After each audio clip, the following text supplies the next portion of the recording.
Hello,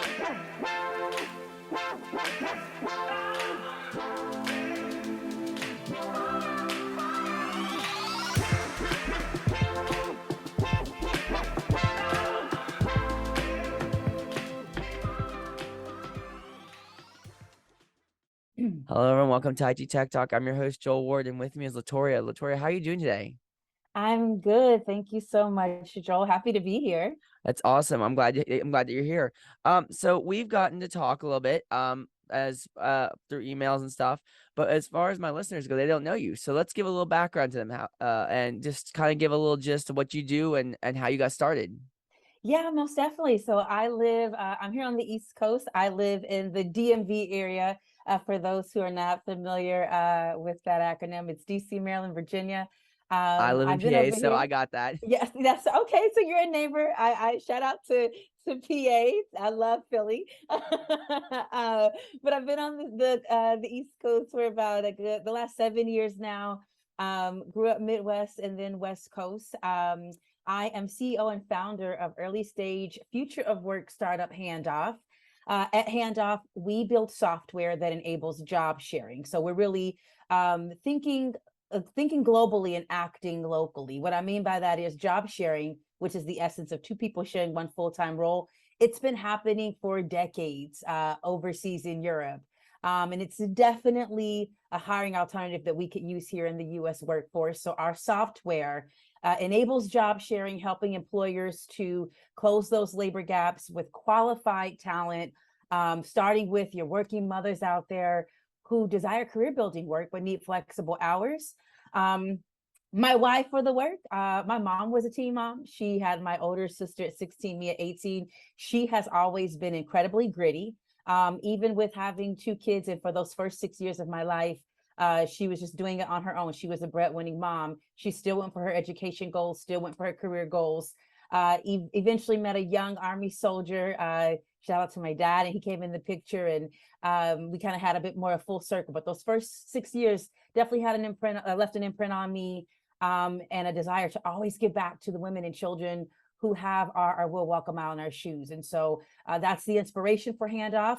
But definitely we see the job share model as something that could serve so many pools of talent, from the working parents and caregivers out there, the non-parent caregivers, in addition to the parents, veterans, older working adults, even in due time, the Gen Zers, who's a generation of folks who are like, you know what, we want to do meaningful work, but we also want to have personal time for the moments that matter. So just really making more space at the future of work table, and making flexibility easy for employers without compromising productivity and some of those key needs they need for their team.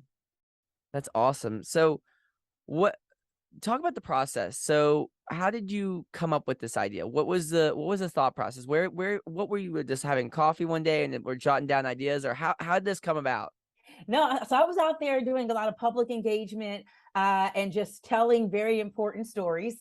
An old project lead and mentor of mine ends up sending me this text, and he says, hey, there's this venture studio, Ideas 42 Ventures. They are looking for their inaugural cohort. They want to get behind tech founders who are up for combating the excess cost of poverty. And that's just pretty much eliminating those hurdles that make it hard for different communities here in our country to get ahead. So when I first saw it, I was like, a tech solution. I was like, I don't know about all that, but I looked into it, and it was like the 11th hour. I went ahead and applied. And as I progressed through each round with the venture studio, I saw more and more how this opportunity felt a bit predestined. It felt like a destiny step is what I call it, and a chance to do what I've always had in my heart to do. And that's make opportunity for the working mothers out there, those who really fit the experience of my mom, being a young mom growing up, and got accepted into cohort 1 at the venture studio. The studio provided me with a senior product team, business development team, and behavioral science team. And I just used their partnership, leaned in on their expertise, and we just went to work. We started with putting our ear close to the mouths of working mothers in the job market, as well as talking to employers. And it was between the two conversations that there was this major mismatch that was happening. The employers, especially now with, COVID, desperately searching for the talent they desire with productivity at risk. And then you had all this talent, these untapped pools. Harvard University calls them hidden talent. And I'm like, how are you all not seeing each other? And really what it is that 40-hour work week. Some of these older structures just have been locking out this talent. So Handoff fills in that gap, allowing employers to keep that productivity and build their teams with qualified, diverse talent who actually want to be there, that want to be on their teams. And we're discovering these are the folks they're actually looking for. That's awesome. So you talked about it doesn't matter if you're older or younger. So there's no generational gap when it comes to your business. It's pretty much open to anybody and everybody to do this. Yeah, most definitely. And every wise startup, takes a very organized and strategic approach. So just the same at Handoff, we're leaning in on that beachhead strategy, starting with that caregiver talent pool, but with full expectation when I think about the vision of Handoff, expanding into other markets, and first understanding like what's needed. But that the largest talent pool we're seeing right now that has a dire need for this and also interest is that caregiver pool. And it's understandable. I mean, we've seen as of recent December 2020, 100% of the folks who exited the workforce were working mothers. And so a lot of the pain points that we're seeing now touch back to the 80s when my mother was navigating this space as a young single mom. So starting with like, I think you should say, like, I could say that deepest level of like pain point. But as we further have proof of concept and product market fit, making sure that with the foundation laid, we can expand into some of those other talent pools and just open up doors of accessibility for these other talent groups and introducing them to employers and sustaining the job share model as well. So how did you get this out there? So when you got this idea started, where do you market? Like I know you say you market to a lot of working moms and stuff and the caregiver group, but where do you market this? How do you get your name out there? Do you like socialize with a lot of working moms, or do you have like a group that you kind of put this out there and then say, "Hey, we have this product." What how do you work this? Yeah, the marketing strategy, especially with us creating a new category in job sharing, is very unique. So we have a B2B2C structure. Our direct customer is actually the employer. That's the paying customer. The employer is paying for that access to the talent, as well as the software that sustains and creates a groundwork for successful job share. But of course, for the job share to be successful, and we think about the desire of the employer, that is connected to the talent. The good thing is the talent's not just being used. We've created a model that fits the desires of that end user, that end customer, which is our working mothers, starting with, or in due time, our veterans, our immigrant workers, and so on. So when we think about marketing, it's a two-pronged approach. I have a storyteller pass. And so I knew that the first thing I wanted to do was come out and find the right spaces to create conversation. Another reason I'm happy to be here with you today. And it really comes down to having, I think there's like a high level conversation when we think about the workforce and we think about being more people centered. That's where behavioral science comes in, and it's in the DNA of what we're building at Handoff. And it really is the essence of thinking about what we all go through as individuals and how that affects our behaviors and our ability to be on working teams and interact with others. And so, in taking that people-centered approach, finding the right spaces to have conversations around job share and spaces that are comfortable for both the employers and the talent. Because at the end of the day, if you strip titles, we're all individuals. We all want to be seen, heard. We all want to have comfortability and also respect and dignity in the work that we do and the teams we're a part of. And that's really what's at the heartbeat of like the great resignation and some of the friction we're seeing in the workforce. People want to be respected. Employers want to be valued by their employees. Employees want to be valued by employers. So we've been finding that the spaces that allow for a conversation to happen within an intersection of those two groups as we look to make the workforce a win-win for both parties. This has been, I've had an amazing time and the pleasure of being on panels from DC Startup Week here locally to the Prosperity Summit. I'm one of 200 companies chosen to exhibit at TechCrunch Disrupt next week. So I'll be there. and looking for the amazing podcasts. The folks out there, NBC4 gave me room on their platform to speak with me and my first pilot partner. So I think all the journalists, the influencers, the folks in media who understand the importance of the right platform to get across important messages like handoff, those are the people that I'm coming for and that I'm happy to connect with. So And that's awesome. I have a question, but I want to say that it's awesome that like even you being able to like when I reached, I think I can't remember who reached out to who, but I remember we connected and having my platform, it's like I use my platform to help people grow their business, to talk about their branding, to talk about what they do. And it's a great platform. Podcasting is a great platform to get your name out there, especially even if it's on a show like mine that has like now 500 listeners worldwide. mhm. So it's like it's great to have that kind of platform. Like you have all these avenues and stuff. So I actually was bouncing this around while you're talking. I was like, so I was kind of thinking you're like the Indeed of like the working moms like caregiver thing, right? Is that kind of what your title is? Like you're kind of like an Indeed to help them get themselves out there. Is that kind of what you kind of are? There's a component of that. So while the connection piece is important because that's the hair on fire moment that employers are having right now, trouble engaging and retaining qualified, diverse talent. The heartbeat of handoff is really our software that sustains the job share. It's a very unique tool that is designed with two people functioning as one individual in mind. So that's where we actually started, was wanting to educate the market and introduce job sharing as a innovative hiring alternative for employers. But when you've got employers just kind of rapidly and desperately searching for talent, they weren't first trying to talk about job shares. Meanwhile, as we're working with some of our early pilot partners, we've got talent with zero marketing showing up in droves at our door because they're hearing job sharing. They were seeing the job descriptions we posted for our early pilot partners. We had like 250 to 300 candidates applying within a matter of 3 to 4 weeks per job description, just because the job share aligned with what they needed. I get direct messages on LinkedIn, Facebook, Instagram all the time from talent. So we knew what we had to do. We had to stand up this supportive connection portal to meet the needs of the employer, and help them to engage the talent that they were having a hard time finding, but that were easily coming to us.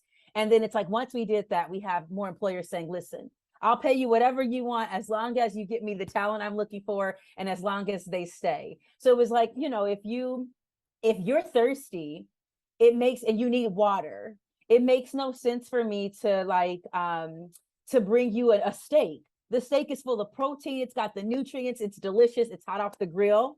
But if at first you're thirsty, it's best that I go into my refrigerator and I grab you that cold thing of ice water and I put the lemon or the lime or whatever makes it delicious for you, and I serve you there, especially if I can. And then once your thirst is quenched, once that need is met, it then gives you room to look around and see, okay, this has been taken care of, this pivotal need.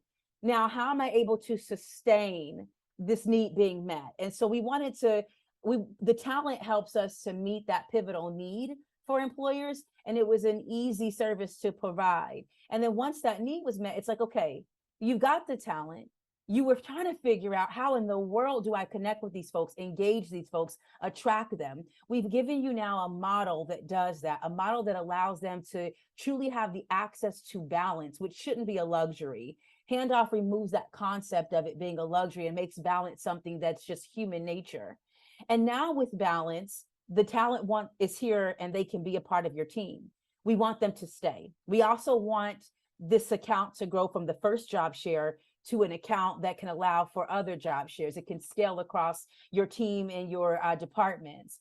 So we kind of had to get strategic, but the heartbeat, kind of bringing it full circle, is that software that gives a groundwork of success for job sharing. We see that talent support, or the Indeed portion, as more of like a concierge service at this time. So what are some of the jobs that you offer? Like when you said people are asking you for listings, what job listings do you mainly post about? Like is it grocery stores? Is it what kind of job listings do you post? No, we're thinking economic mobility. We're Mhm. thinking opening up opportunities that at first weren't accessible to these candidates because they were trapped behind 40-hour-a-week schedules. But these are roles that we find the talent either has direct experience in, or they have a track record that could be reskilled to fit these roles. So we're talking more about positions within the business administrative support space. So think your admin assistants, your executive assistants. We actually, our first job share placement was an executive assistant job share. These can be your office manager roles, and in due time, the chiefs of staff space. It's the human resources roles, positions where employers are having a hard time hiring. Turnover is an issue, but yet the talent has experience in these spaces. So from your talent sourcers to your human resource specialists in that HR category, marketing and comms roles, and also sales roles across industry. So those are some of our early sweet spots. Again, we're continuing to do testing in this space. And then unique to the software, a little separate from the job share, we currently kicked off a pilot yesterday with a group home facility, Mahaney Child and Family Resources, and we are testing the handoff software as being the go-to software for the group care space.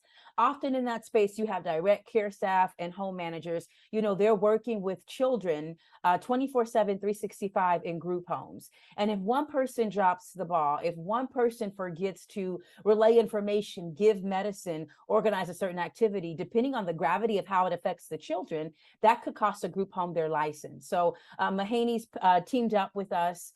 We're all very optimistic this software may be what the group home space has been missing out on, uniquely so in healthcare, and we see the same thing in the group home space.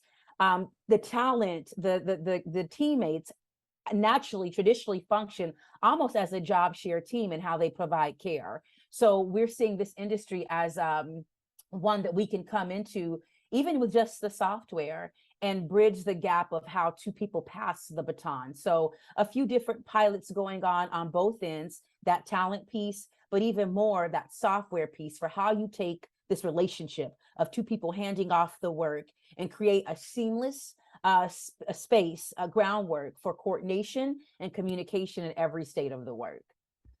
That is so.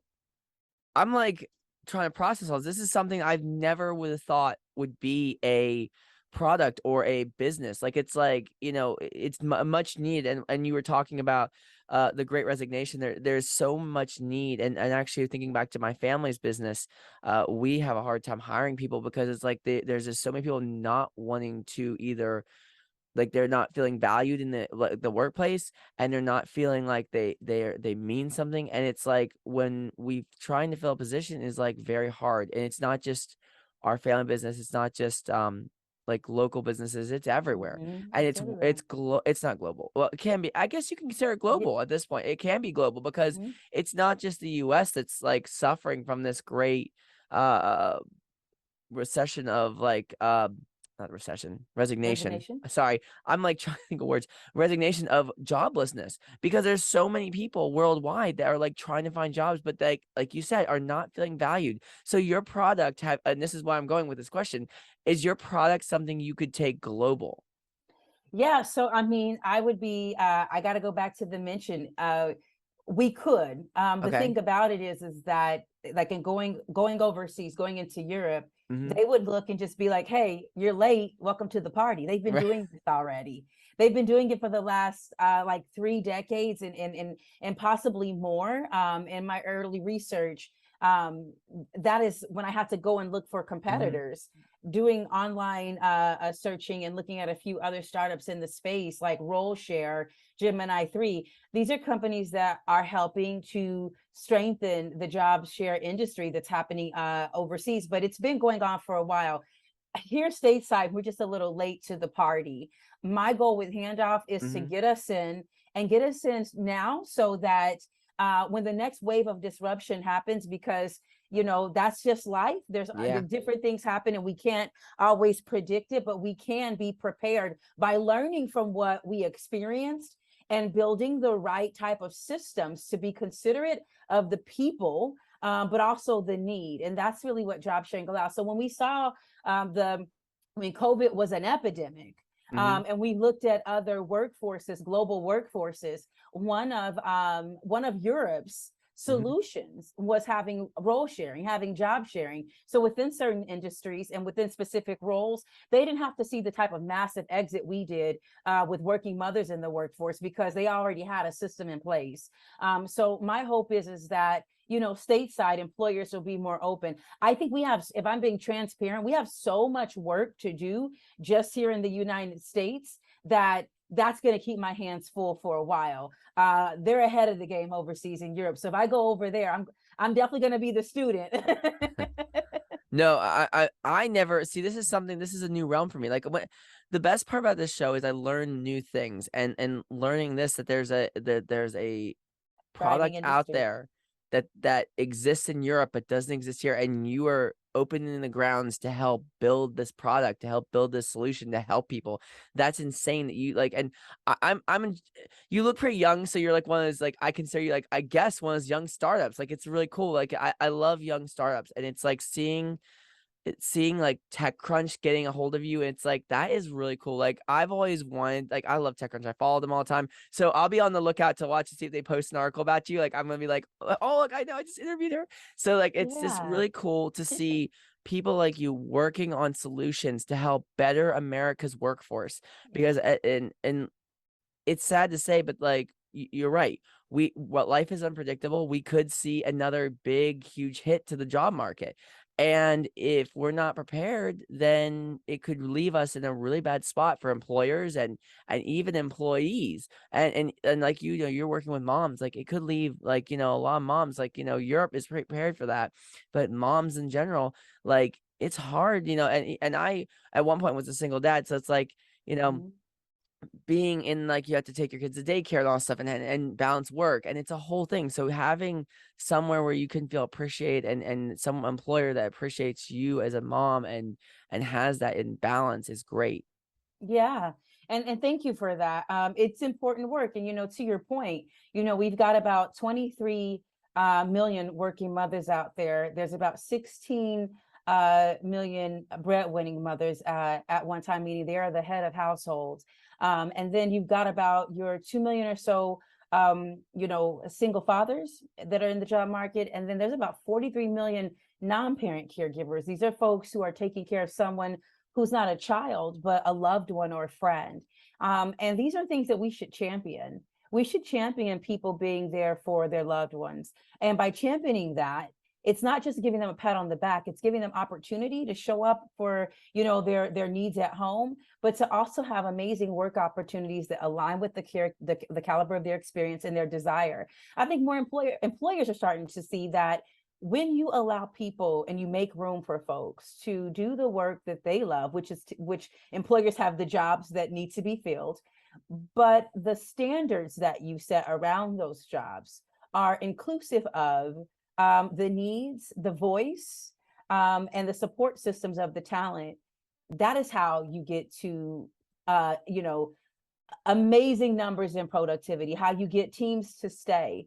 If an employer wants to be successful, they want to see that return on investment in their team, be people centered. It is really that simple. Be people centered in your structure. So one of the things we do with handoff is, with behavioral science being in our DNA, our job share assessment. It's a short assessment that kind of like gauges the talent for both job share compatibility and job description suitability. The questions are designed to be very user friendly. They allow for the applicant to be the expert. So they're not worded in a way that you have to get it right or wrong and then you get some score and you're kicked out the door. It's more of questions like, tell me a time when you faced a crisis at home or at work. What was it, if you can share, and how did you handle it? And we give them a chance to speak to their experience. And then from there, employers, hiring managers, HR can look at those answers, and you're getting two things. You're getting the experience of the person and the character. And I think whenever you build teams and you're inclusive of both of those things, experience and character, you're taking the full person into consideration. Folks shouldn't have to hide their lifestyles. If you have a health challenge, if you have little kids at home, if you want to go back to school and work, you should be able to show up in your workspace and say this and have a structure that allows you to be honest, to show up with integrity, and to do what you came to do at work. So handoff is definitely a solution that the US workforce needs. It's long overdue, and I'm just happy to be building and having the conversation. No, and I'm glad I got to talk to you. That was it's such an honor to have someone like you on my show. It's like who's changing the workforce as we know it. So we have 5 minutes left. Real quick, I'd like to ask you a quick question. There is, and I asked it to all my guests. So knowing what you know now, is there something you wish you would have started sooner, like with this Oh. product? If you would like back when you were like, just finishing school or like whatever, is this something you wish you would have started sooner? Like live know what you know now, wish what you know now would you wish you would have known sooner? Yeah, well, I just got started building handoff last year. And like I said, coming into the space as a tech founder was just a new step for me anyway. But if I could go back, I would say even just 8 months. I did the unveil and incorporation of handoff top of this year, and then it kind of was just like lights, camera, action, talking to investors. But hindsight being 2020, if I could just, I would only rewind about 8 months. That's about it. Last year, I'm very happy with the R&D we did. But I would really have spent a good portion of this year educating the workforce. One of the things I'm seeing in our workforce here stateside is that if something is innovative, we tend to immediately assume it means more work. I haven't been able to put my finger on why that is. I want to encourage employers to be more open-minded and to know that, when startups come with solutions, hear us out, because oftentimes with the idea are the tools and the support from our teams to make the process seamless. But I also understand that when something's new, folks need to be educated. So I'm still seeing that now. That discovery definitely guides my direction and where I pivot and where I keep going. But all to say, the workforce really needs a lot of the education, and so I think the sooner I could have started that, the better. But we're here now. No, that's awesome. I'm so glad we got this opportunity to talk. For those listening, I'm really excited to announce that we are launching our website. So if you are interested in Awesome. checking out the website, the new website, her bio and all her links will be on the website. So when you check out the show, if you're looking for more links, if you're looking for all her information and you can't find it on the description, if you're like, oh, the description's not working, you can go to the website at www.ittechtalk.org and check out all her links. They will be in her description bio on her episode, which will be on the site as soon as it airs on Spotify and everywhere. So you can check out LaToria's all her links and be able to catch up with her, touch base with her, or reach out to her wherever you want check her out. And we're so excited to have this ability to reach new people and be able to give more information on our website. LaToria, thank you so much for coming on the show. Pleasure is all mine. Thanks so much for creating such a fantastic platform and making space for me, Joel. I really appreciate you and all the listeners as well. Thank you so much. It was an honor. All right, pleasure's all mine.